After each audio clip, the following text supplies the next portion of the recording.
এখন আমি আমার ডিনারটা প্রিপেয়ার করে নিচ্ছি, আর এটাই আপনাদের সঙ্গে আজকে শেয়ার করব।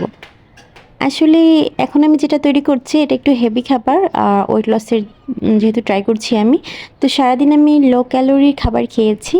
আমি বাটারগুলো এভাবে কেটে কেটে রেখে দেবো, টুকরোগুলো নিয়ে যখন তখন দেওয়া যাবে। আর ডায়েটের ক্ষেত্রে আমি বাটারটাই বেশি পছন্দ করি, মানে ডায়েটের রান্নার ক্ষেত্রে। এই জন্য বাটার দিয়েই আমি আর কি এখন রুটিগুলো ছেঁকে নেব। আসলে বাটার দিয়ে ভেজে নিলে এটা একটু ক্রিস্পি হয় আর খেতে অনেক বেশি ভালো লাগে।